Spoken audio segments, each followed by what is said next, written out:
नमस्कार दोस्तों।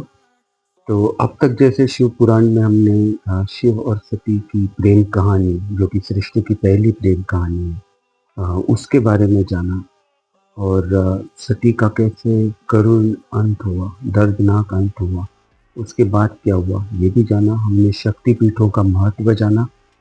अब हम बात करेंगे साइंटिफिक पॉइंट ऑफ व्यू से कि शिव पुराण साइंस से कैसे कनेक्ट करता है। हालांकि हजारों लाखों करोड़ों साल पहले की ये बातें हैं जो हम डिस्कस कर रहे हैं थ्रू शिव पुराण। तो उस वक्त भी अगर मैं कहूँ तो आप अगर उसको आज मॉडर्न साइंस से कंपेयर करो तो भी मॉडर्न साइंस आई थिंक कुछ ही आगे बढ़ा होगा या कुछ ही तरक्की पे होगा।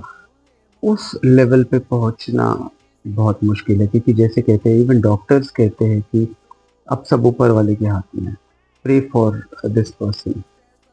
तो यही होता है कि उनसे भी ऊपर कोई है। तो मॉडर्न साइंस अगर आप बोलो, डॉक्टर्स आप बोलो, उनसे भी बढ़कर कुछ है अगर तो शिव पुराण है, शिव है, आदिशक्ति है, सारे हमारे भगवान हैं।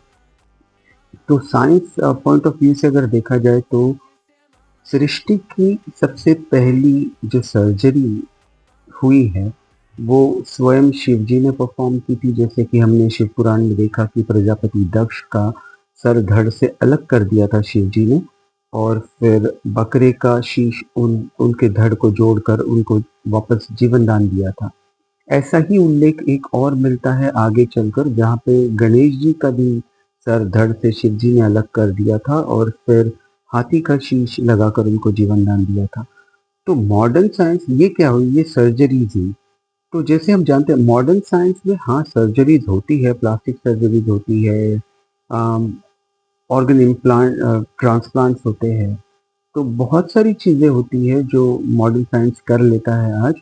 बट जो शिव जी ने किया था वो करना इम्पॉसिबल है, क्योंकि किसी मृत शरीर को एक नया शीश या एक नया सर जोड़कर उसको वापस जीवन दान देना इम्पॉसिबल, नेक्स्ट टू भी नहीं, इट्स कम्प्लीटली इम्पॉसिबल। और वो शिव जी ने किया था। आगे और भी ऐसी कुछ दिलचस्प चीज़ों के बारे में जानेंगे, तो देखते रहिए। Thank you so much.